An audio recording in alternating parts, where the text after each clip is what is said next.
Hello guys, welcome back to my YouTube channel. हमने last 2 chapters discuss कर लिए, first और सेकंड, और अब हम थर्ड चैप्टर के बारे में डिस्कस करेंगे, synthetic fibres and plastic.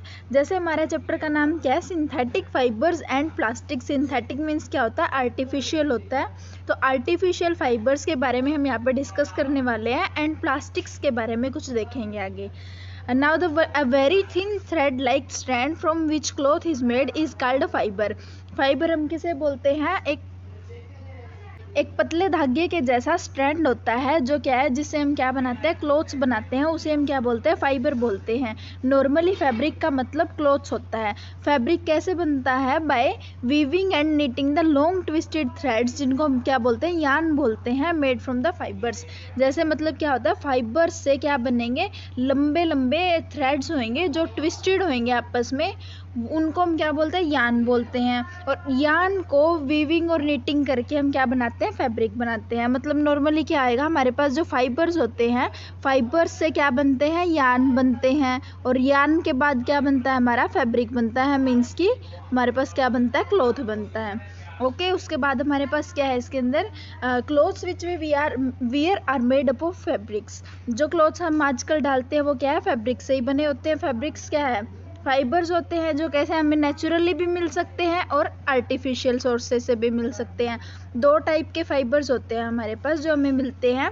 Number 1 is natural fibre and number 2 is synthetic fibre. Natural fibres क्या होते हैं, जो मैन मेड नहीं होते, मतलब कि डायरेक्टली हमें प्लांट्स और एनिमल्स से मिलते हैं, उनको हम क्या बोलते हैं, नेचुरल फाइबर्स बोलते हैं। जैसे एग्जाम्पल इसके अंदर क्या है, कॉटन, फ्लैक्स, जूट, वूल, सिल्क, ये क्या है, सारे के सारे नेचुरल फाइबर्स हैं। जैसे इनके अंदर 3 तो ऐसे हैं जो हमें प्लांट से ऑब्टेन होते हैं, और 2 इसके अंदर क्या है, जो हमें एनिमल्स से ऑब्टेन होते हैं। जैसे कॉटन, फ्लैक्स और जूट फाइबर्स हमें प्लांट से मिलते हैं। वूल, सिल्क, ये दोनों कहाँ है, एनिमल से हमें मिलते हैं। सिंथेटिक फाइबर्स वो होते हैं जो ह्यूमन बींग्स उन्हें बनाते हैं, मतलब कि ये क्या होते हैं, आर्टिफिशियल होते हैं, नेचुरल नहीं होते। एग्जाम्पल क्या है, rayon, nylon, polyester and acrylic, ये क्या है, सिंथेटिक फाइबर्स हैं। नेचुरल फाइबर्स के बारे में आपने लास्ट क्लासेस के अंदर डिस्कस किया होगा। अब इसके अंदर हम क्या देखने वाले हैं, सिंथेटिक फाइबर्स के बारे में, मतलब कि आर्टिफिशियल फाइबर्स जो मैन बनाते हैं या ह्यूमन बींग्स के द्वारा उनको बनाया जाता है। इससे आगे हमें सबसे पहले क्या देखना पड़ेगा कि पॉलीमर होता क्या है। इनके बारे में अगर हम समझते हैं कि आर्टिफिशियल फाइबर्स किस तरीके से बनते हैं, क्या बनते हैं, तो उससे पहले हमें एक छोटी सी टर्म के बारे में पता होना चाहिए, जिसका मतलब क्या है, पॉलीमर है। पॉलीमर एक बड़े सारे मॉलिक्यूल्स होते हैं जो छोटे छोटे स्मॉल मॉलिक्यूल से मिलके बने हुए होते हैं। Polymer is a very big molecule formed by the combination of large number of small molecules। मतलब कि बहुत सारे छोटे छोटे molecules जब आपस में मिलते हैं तो वो क्या बनाते हैं, पॉलीमर बनाते हैं। Small molecules which join together to form a polymer are called the monomers। मतलब कि monomers हमारे पास क्या होंगे, स्मॉल मॉलिक्यूल्स होंगे, वो क्या होंगे, आपस में कंबाइन करके एक बड़ा सारा मॉलिक्यूल बनाएंगे, जिसको हम क्या बोलते हैं, पॉलीमर बोलते हैं। इट मीन्स मोनोमर से पॉलीमर फॉर्म होते हैं। मोनोमर्स जिनसे पॉलीमर बनते हैं वो सेम कंपाउंड के भी हो सकते हैं, 2 डिफरेंट कंपाउंड्स के भी हो सकते हैं, जैसे मैं आपको आगे फिगर में दिखाऊंगी। एक वर्ड पॉलीमर है, ये कहाँ से आया है, ग्रीक लैंग्वेज से आया है। पॉली मीन्स मैनी होता है और मर मीन्स यूनिट्स होती हैं, मतलब कि बहुत सारी यूनिट्स आपस में अटैच होके बनते हैं कि polymer. Polymer is made up of many small repeating units of chemical compounds, जिनको हम क्या बोलते हैं, मोनोमर्स बोलते हैं। जैसे अब मैं आपको एक एग्जांपल देती हूँ, सारे हमारे पास मोनोमर, मान लो एक ये मोनोमर हमारे पास टाइप इस तरीके का है, तो या तो सारे इस तरीके के मोनोमर्स आपस में अटैच होके क्या बनाएंगे, एक पॉलीमर बनाएंगे, या फिर हम ले लेते हैं कि एक ये वाला भी क्या है, हमारे पास मोनोमर है। तो इस तरीके से डिफरेंट कंपाउंड्स के भी हमारे पास क्या हो सकते हैं, मोनोमर्स हो सकते हैं। ठीक है, अब हमारे पास पॉलीमर्स भी 2 टाइप के होते हैं। Number 1 is natural polymers and number 2 is synthetic polymers. Cotton, wool and silk, ये तीनों क्या है, नेचुरल फाइबर्स हैं। जैसे एग्जांपल क्या है कि cotton fibre is made up of natural polymer, जिसको हम क्या बोलते हैं, सेलुलोज बोलते हैं। ये सेलुलोज क्या होता है, एक ऐसा पॉलीमर होता है जो बहुत सारी ग्लूकोज की यूनिट से मिलके बना हुआ होता है, जो एक दूसरे के साथ अटैच होती हैं। जो प्लांट सेल्स की वॉल होती है वो भी क्या है, सेलुलोज से बनी होती है। तो इसका मतलब क्या हुआ कि वुड के अंदर क्या है, बहुत ज़्यादा अमाउंट के अंदर सेल्यूलोज पॉलीमर प्रेजेंट होता है। तो ये पॉलीमर क्या है, नेचुरली ओकर होता है, मतलब कि डायरेक्ट हम इसको प्लांट से लेते हैं सेल्यूलोज को, और डायरेक्टली हम क्या बना देते हैं, इससे एक पॉलीमर बना देते हैं। तो इसीलिए ये क्या है, नेचुरल पॉलीमर है। सेल्यूलोज हमारा क्या है, नेचुरल पॉलीमर है। नंबर 2 पे हमारे पास जैसे नायलॉन, पॉलिएस्टर और एक्राइलिक पॉलीथीन, पॉलीविनाइल क्लोराइड मतलब पीवीसी, बेकेलाइट, मेलामाइन, ये सारे क्या है, सिंथेटिक पॉलीमर्स हैं या मैन मेड पॉलीमर्स हैं। जैसे नायलॉन फाइबर है, ये किससे बना होता है, नायलॉन पॉलीमर्स से बना होता है, जिसके अंदर 2 टाइप के मॉलिक्यूल्स होते हैं, मतलब 2 मोनोमर्स यूनिट्स होती हैं। जैसे मैंने लास्ट में क्या बताया था, एक तो जैसे हमारे पास क्या होएगा, एक इस तरीके का है, एक इस तरीके का, एक इस तरीके का, एक इस तरीके का।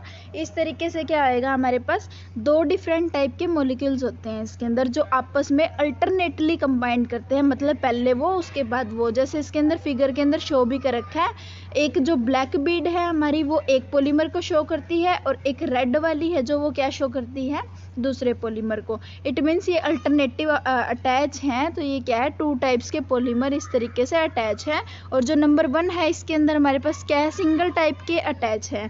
तो जो पहले वाला है वो क्या है, सेलुलोज पॉलीमर चैन दिखा रखी है, ये शो कर रखी है कि इस तरीके से होती है। एंड नंबर 2 पे क्या है, नायलॉन पॉलीमर के लिए है। For example, nylon fibre is made up of nylon polymer, जिसके अंदर 2 टाइप्स के मॉलिक्यूल्स होते हैं या मोनोमर्स होते हैं, अल्टरनेटिवली आपस में कंबाइन होते हैं। अब हमें जो सिंथेटिक टर्म है उसका मतलब नॉर्मली क्या होएगा, ह्यूमंस के थ्रू बनाना होता है, इंडस्ट्रियल प्रोसेस के थ्रू, मतलब कि नेचुरली वो ओकर नहीं होते, उनको मैन मेड क्या करते हैं, उनको बनाते हैं। मैन मेड इसलिए वो होते हैं, और उनसे बहुत ज़्यादा मतलब इंडस्ट्रियल प्रोसेस से होके उनका पॉलीमर रेडी होता है। अब हम सिंथेटिक फाइबर्स के बारे में डिस्कस करते हैं। अब man made fibres produced from the chemical substances are called synthetic fibre. Synthetic fibre किनको बोलते हैं हम, जो मैन मेड होते हैं, वो प्रोड्यूस होते हैं ना केमिकल सब्सटेंस के थ्रू प्रोड्यूस होते हैं, उनको हम बोलते हैं सिंथेटिक फाइबर्स। सिंथेटिक फाइबर क्या है, ये भी तो एक पॉलीमर से ही बना हुआ होता है। सिंथेटिक फाइबर मैन मेड होते हैं और ये इंडस्ट्रीज के अंदर बनते हैं केमिकल प्रोसेस से, जिसको हम क्या बोलते हैं, पॉलीमराइजेशंस बोलते हैं। एक सिंथेटिक फाइबर लंबी चेन होती है छोटी छोटी यूनिट्स की, जो आपस में जॉइन होते हैं, और वो यूनिट होती है ना, जो छोटी छोटी वाली यूनिट होती हैं, वो क्या होते हैं, केमिकल कंपाउंड्स होते हैं, मतलब ऑर्गेनिक कंपाउंड्स होते हैं। अब इस तरीके के बहुत सारे ऑर्गेनिक कंपाउंड्स आपस में अटैच होके क्या बना लेते हैं, पॉलीमर बना लेते हैं, मतलब कि छोटे छोटे मॉलिक्यूल्स आपस में अटैच होके पॉलीमर बनाएंगे। इसके अंदर क्या आएगा, मैन मेड पॉलीमर क्या बना देते हैं, सिंथेटिक फाइबर बन जाता है उससे। ये क्या बना, हमारे पास मैन मेड पॉलीमर बना है, क्योंकि इसकी क्या है, केमिकल प्रोसेस हुई है, जिसको हम क्या बोलते हैं, पॉलीमराइजेशन। तो उससे हमारा सिंथेटिक फाइबर रेडी होता है। तो नॉर्मली हम क्या बोल सकते हैं, सिंथेटिक फाइबर एक ऐसा पॉलीमर है जो मेड होता है उन मॉलिक्यूल से जो मोनोमर हैं, आपस में जॉइन होके लंबी चेन बनाते हैं। सिंथेटिक फाइबर्स को हम मैन मेड फाइबर्स या आर्टिफिशियल फाइबर्स भी बोलते हैं। अब इसके हम कुछ टाइप्स के बारे में डिस्कस करते हैं कि सिंथेटिक फाइबर किस तरीके से बनता है, तो आपको अच्छे से आगे समझ में आएगा। Depending upon the type of chemicals used for manufacturing synthetic fibre, 4 type के हमारे पास मेजर क्या होते हैं, सिंथेटिक फाइबर्स होते हैं। First one is rayon, second one is nylon, third one is polyester and fourth one is acrylic. Rayon क्या है, एक मैन मेड, ये क्या होता है, एक मैन मेड है, इसलिए इसको हम क्या बोलते हैं, नेचुरल मटेरियल। वैसे तो रेयोन क्या होता है, मैन मेड फाइबर होता है, पर ये क्या यूज़ करता है, सेल्यूलोज यूज़ करता है, नेचुरल मटेरियल को यूज़ करता है, जो किससे मिलता है, हमें वुड पल्प से मिलता है। ठीक है। नंबर 2 पे जैसे हमारे पास नायलॉन, पॉलिएस्टर और एक्राइलिक है, ये जो तीनों लास्ट वाले हैं, ये फुल्ली सिंथेटिक फाइबर्स होते हैं। क्यों होते हैं फुल्ली सिंथेटिक, क्योंकि इनके अंदर कोई भी नेचुरल मटेरियल की रिक्वायरमेंट नहीं होती, जैसे कि हमारे पास सेलुलोज है, इस तरीके की कोई इनके अंदर रिक्वायरमेंट नहीं होती है। ये बिल्कुल फुल्ली सिंथेटिक तरीके से प्रिपेयर किए जाते हैं बहुत ज़्यादा प्रोसेसेस के थ्रू। जो किसके मतलब जो इसके अंदर केमिकल कंपाउंड यूज़ होता है वो पेट्रोलियम ओरिजिन होता है, मतलब कि पेट्रोलियम की चीज़ों से उसको ओरिजिन किया जाता है, जिनको हम क्या बोलते हैं, पेट्रोकेमिकल्स बोलते हैं। अब हम इसके बारे में आगे से अच्छे से देखते हैं। उसके पहले आप देखो वुड पल्प। वुड पल्प क्या होता है, वुड पल्प एक सॉफ्ट और वेट मास होता है फाइबर्स का, जो हमें वुड से मिलता है, मतलब जो पेड़ों की छाल वगैरह के अंदर से हमें पल्प मिलेगा वो होता है वुड पल्प के अंदर ज़्यादा अमाउंट में सेलुलोज प्रेजेंट होता है, तो मेनली हम क्या है वुड पल्प को यूज़ करते हैं सेलुलोज के लिए। Now the number 1 is rayon. अब आपने 7th क्लास के अंदर ये तो स्टडी किया ही होगा कि नेचुरल फाइबर्स जो हमें सिल्क है वो क्या है, हमारा एक नेचुरल फाइबर है और वो हमें कैसे मिलता है, सिल्क वर्म्स की हेल्प से मिलता है। तो फैब्रिक है, ऐसे क्लोथ्स है जो नेचुरल सिल्क फाइबर से बने होते हैं ना डायरेक्टली, वो ज़्यादा कॉस्टली होते हैं, लेकिन उनका जो ब्यूटीफुल टेक्सचर होता है, मतलब कि उनका सॉफ्टनेस है, उनकी जो अपीयरेंस है, शाइनी है, वो ये नेचुरल फाइबर्स की है ना, सबको मतलब क्या है एक टाइप से लुभाती है, इसीलिए उसको क्या है यूज़ करने की कोशिश करते हैं, मतलब उसको लेने की कोशिश करते हैं, पर वो बहुत ज़्यादा कॉस्टली पड़ता है। तो बहुत ज़्यादा अटेम्प्ट्स बनाने के बाद, मतलब बहुत ज़्यादा अटेम्प्ट्स हुए इसके ऊपर कि सिल्क जैसा ही, नेचुरल सिल्क जैसा कुछ आर्टिफिशियल प्रिपेयर किया जाए जो क्या हो, चिपर हो। तो 19th सेंचुरी के अंदर क्या हुआ था, उस टाइम पे हमने क्या किया, एक सक्सेसफुली ऑब्टेन कर लिया फाइबर को, मतलब हमारा एक्सपेरिमेंट सक्सेसफुल हो गया। उस फाइबर से हमें क्या मिला था, रेयोन मिला था। रेयोन का हम नॉर्मली क्या बोलते हैं, आर्टिफिशियल सिल्क बोलते हैं, क्योंकि इसकी अपीयरेंस, इसका फील, इसकी शाइनी जो कुछ भी है वो नेचुरल सिल्क से रिलेटेड होती है, बिल्कुल नेचुरल सिल्क जैसा ही होता है। रेयोन क्या होता है, मैन मेड फाइबर होता है जो नेचुरल रॉ मटेरियल से बनता है, जिसको हम क्या बोलते हैं, सेलुलोज बोलते हैं। पर इसके अंदर क्या होता है, केमिकल ट्रीटमेंट्स होता है। Cellulose required for the making rayon, वो हमें किससे मिलता है, वुड पल्प से। मतलब वुड पल्प की हेल्प से हम क्या लेते हैं, सेलुलोज लेते हैं, और फिर सेलुलोज के साथ केमिकल ट्रीटमेंट करके हमें रेयोन मिलता है, जो क्या होता है, एक मैन मेड फाइबर होता है। So we can say that rayon हमें किस तरीके से मिलेगा, chemical treatment of wood pulp. Rayon किस तरीके से प्रोड्यूस होता है, इसकी मतलब डायरेक्ट प्रोसेस किस तरीके से है, इसके कुछ 2 स्टेप्स गिवन है हमारे पास। जैसे wood pulp is dissolved in alkaline solution, sodium hydroxide solution. Alkaline मतलब कि बेसिक सॉल्यूशन होता है, NaOH का सॉल्यूशन होता है ये क्या करता है, to form a sticky liquid, जिससे क्या बनेगा, विस्कस बोल सकते हैं हम उसको, क्योंकि विस्कस का मतलब नॉर्मली क्या होता है, गाढ़ा होता है, जिससे क्या होएगा, ये स्टिकी लिक्विड एक प्रिपेयर होएगा। वुड पल्प को हम किस में डिजोल्व कर देंगे, सोडियम हाइड्रोक्साइड सॉल्यूशन के अंदर या कोई भी बेसिक सॉल्यूशन के अंदर, जिससे हमारे पास विस्कस रेडी हो जाएगा। अब विस्कस को फोर्स करेंगे हम टिनी होल्स में से पास होने के लिए, मेटल सिलेंडर के, जिनको हम क्या बोलते हैं, स्पिनरेट बोलते हैं, किसी सॉल्यूशन के अंदर, जो नीचे क्या होएगा, उसका सल्फ्यूरिक एसिड होएगा।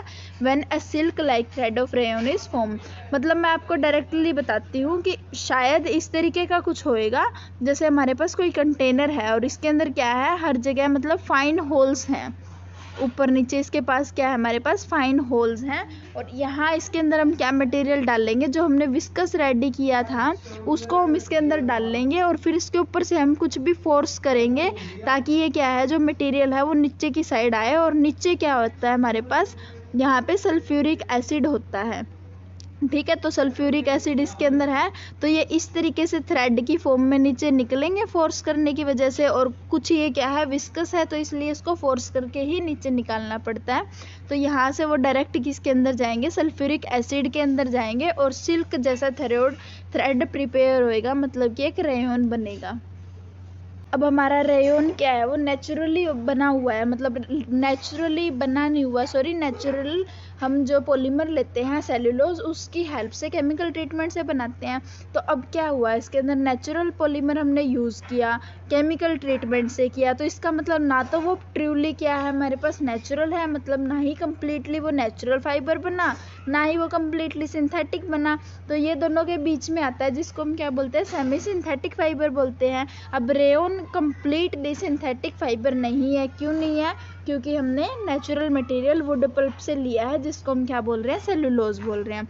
रेयोन हमें नेचुरल रिसोर्स से मिलते हैं, जैसे वुड पल्प है, तो इसीलिए इसको मैन मेड फाइबर भी बोलते हैं। क्यों बोलते हैं, क्योंकि केमिकल ट्रीटमेंट हुआ है, तो इसको हम क्या बोलेंगे, सेमी सिंथेटिक फाइबर बोलेंगे।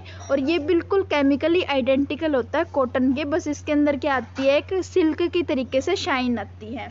अब रेयोन बिल्कुल सिल्क के साथ अपीयरेंस होती है रेयोन की, बिल्कुल मतलब डिट्टो रेयन क्या है, सिल्क जैसा ही होता है, तो इसीलिए इसको हम क्या बोलते हैं, आर्टिफिशियल सिल्क बोलते हैं। और एक क्या होता है कि जो हमारा सिल्क होता है उसको हम डाई नहीं कर सकते, वो सिर्फ जो उसका कलर होता है उसी तरीके का होता है, तो इसको हम क्या कर सकते हैं, रेयन को डाई कर सकते हैं। Rayon can be died in variety of colours. और रेयन क्या होता है, चिपर होता है नेचुरल सिल्क से। यूजेस है रेयन के हमारे, इसके 5-6 यूजेस गिवन है। जैसे rayon is used in textile industry for making clothes like sari, blouse, dress, socks etcetera. मतलब फैब्रिक्स बनाने में यूज़ होता है, क्लोथ्स बनाने में यूज़ किया जाता है। अगर हम रेयन को कॉटन के साथ मिक्स कर दें तो हम बेडशीट्स, कर्टेन, ब्लैंकेट इस तरीके की चीज़ों को भी बना सकते हैं। और जब रेयन वूल के साथ मिक्स कर दिया जाता है तो उससे हम कारपेट्स भी बनाते हैं। रेयन मेडिकल फील्ड्स के अंदर भी यूज़ किया जाता है, जैसे बैंडेजेस या सर्जिकल ड्रेसिंग्स बनाने में। मतलब कि जो वाइट कलर की हमारे पास पट्टी आती है उसको हम सर्जिकल ड्रेसिंग बोलते हैं, तो वो क्या है, बैंडेजेस या फिर सर्जिकल ड्रेसिंग्स में भी यूज़ होता है। रेयन को हम टायर इंडस्ट्री में भी यूज़ करते हैं, टायर की कॉर्ड बनाने में। Now the next one point is nylon. Nylon हमारा क्या है, एक सिंथेटिक फाइबर है, और in fact nylon is the first fully synthetic fibre made by man. सबसे पहला एक कंप्लीट सिंथेटिक फाइबर जो ह्यूमंस ने बनाया था बिना किसी नेचुरल मटेरियल को यूज़ करके। मतलब कि ना ही तो वो प्लांट से था, ना ही वो एनिमल्स से था, वो सिर्फ केमिकल कंपाउंड से बनाया गया था। तो पहला ऐसा कंप्लीटली सिंथेटिक फाइबर क्या था, नायलॉन था। इसको 1931 में सबसे पहले बनाया गया था। और एक केमिकल कंपाउंड है जो नायलॉन्स के अंदर यूज़ होता है, मतलब कि एक सिंथेटिक है, सिंथेटिक है तो it means chemical compounds use हुए हैं। अब केमिकल कंपाउंड कौन किस चीज़ से मिलता है, पेट्रोलियम के प्रोडक्ट से मिलता है, जिसको हम पेट्रोकेमिकल्स बोलते हैं। एक्चुअली नायलॉन एक रिपीटिंग यूनिट से बना होता है जिसका क्या नाम होता है, अमाइड होता है। तो इसीलिए इसको, जैसे अमाइड है, हमारी बहुत सारी यूनिट्स अमाइड की अटैच होती है, तो इसको हम पॉली अमाइड भी बोल देते हैं। पॉली का मतलब क्या होता है, मैनी होता है, तो इट मीन्स बहुत सारे अमाइड की यूनिट्स उसके अंदर अटैच होती है। अब जो नेम है नायलॉन, ये किस तरीके से आया था, किस तरीके से डेवलप हुआ था, क्योंकि ये सबसे पहले जब बनाया गया था, ये न्यूयॉर्क और लंदन के अंदर बनाया गया था। तो न्यूयॉर्क का NY लिया और लंदन का LON लिया, तो यहाँ से नायलॉन इसका नाम मतलब इन्होंने रख दिया था। नायलॉन एक ऐसा थर्मोप्लास्टिक पॉलीमर है जिसको अगर हम हीट करते हैं तो वो हीट करने पे मेल्ट हो जाता है। थर्मोप्लास्टिक का मतलब होता है कि जब हम किसी प्लास्टिक को हीट करते हैं तो वो मेल्ट हो जाए, उसको हम थर्मोप्लास्टिक बोलते हैं।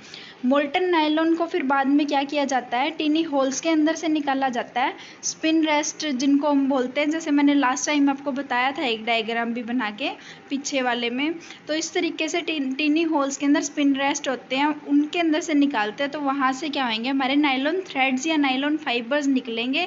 उनको हम किसी भी डिज़ायर्ड शेप में निकाल सकते हैं, कोई ज़रूरी नहीं है कि उनको हम थ्रेड की शेप में ही निकाल लें। कुछ इंपॉर्टेंट प्रॉपर्टीज़ हैं नायलॉन की, जैसे है नायलॉन्स आर वेरी स्ट्रॉन्ग, बहुत ज़्यादा स्ट्रॉन्ग होते हैं। इलास्टिक भी होते हैं, मतलब उनको हम खींच सकते हैं कुछ लिमिट तक। लाइट वेट होते हैं, लस्टरस होते हैं, मतलब शाइनी होते हैं।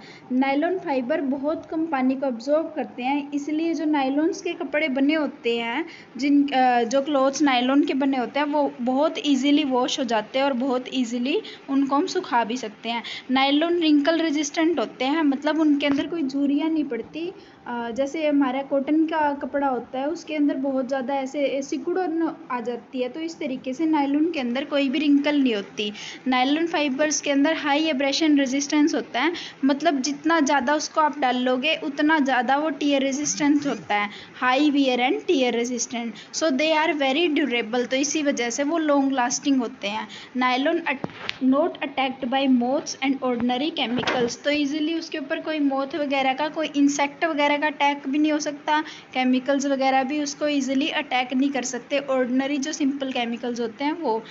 Due to in all this properties, इन सभी प्रॉपर्टीज़ के कारण जो नायलॉन फाइबर है वो बहुत ज़्यादा पॉपुलर होता है क्लोथ्स बनाने के लिए, फैब्रिक बनाने के लिए। अब हम नायलॉन के यूजेस देखते हैं। जैसे नायलॉन है is used for making textile, मतलब कि फैब्रिक्स बनाने में यूज़ किया जाता है, जैसे sari, shirt, neckties, tights, socks and other garments. Nylon is used in making curtain, sleeping bag and tent, इनके अंदर भी यूज़ किया जाता है। Nylon ropes, car seat belt, fish net, tyre cord, strings for the sports, rackets and musical instrument, bristles for the toothbrush and paint brush. इस तरीके की सारी चीज़ों में नायलॉन को यूज़ किया जाता है। नायलॉन को पैराशूट्स और रोप्स बनाने के लिए भी यूज़ किया जाता है, रॉक क्लाइंबिंग के लिए। ये जितने भी यूजेस हैं नायलॉन के, ये किस वजह से होते हैं, क्योंकि इसकी क्या होती है, हाई स्ट्रेंथ होती है नायलॉन फाइबर की। And nylon thread is actually stronger then a steel wire of similar thickness. अगर हम एक स्टील का वायर ले लेते हैं सेम थिकनेस का, तो उन दोनों में से नायलॉन थ्रेड ज़्यादा स्ट्रोंग होता है स्टील के कंपैरिजन में। Now the fourth one point is nylon is used as the plastic for making machine parts. मतलब मशीन के कुछ पार्ट्स बनाने के लिए भी नायलॉन यूज़ होता है। जैसे हमारी सॉक्स भी है, वो भी नायलॉन से बनती है। जो टूथब्रश के ब्रिस्टल्स होते हैं, मतलब जो ये आगे वाले होते हैं, ये भी क्या है, हमारे नायलॉन के बने हुए होते हैं। पैराशूट और क्लाइंबिंग रॉक्स, ये कुछ यूजेस हैं नायलॉन के, जो पिक्चर के साथ आपको शो कर रखे हैं। नेक्स्ट 2 पॉइंट्स हम नेक्स्ट वीडियो के अंदर कवर करेंगे। Thank you.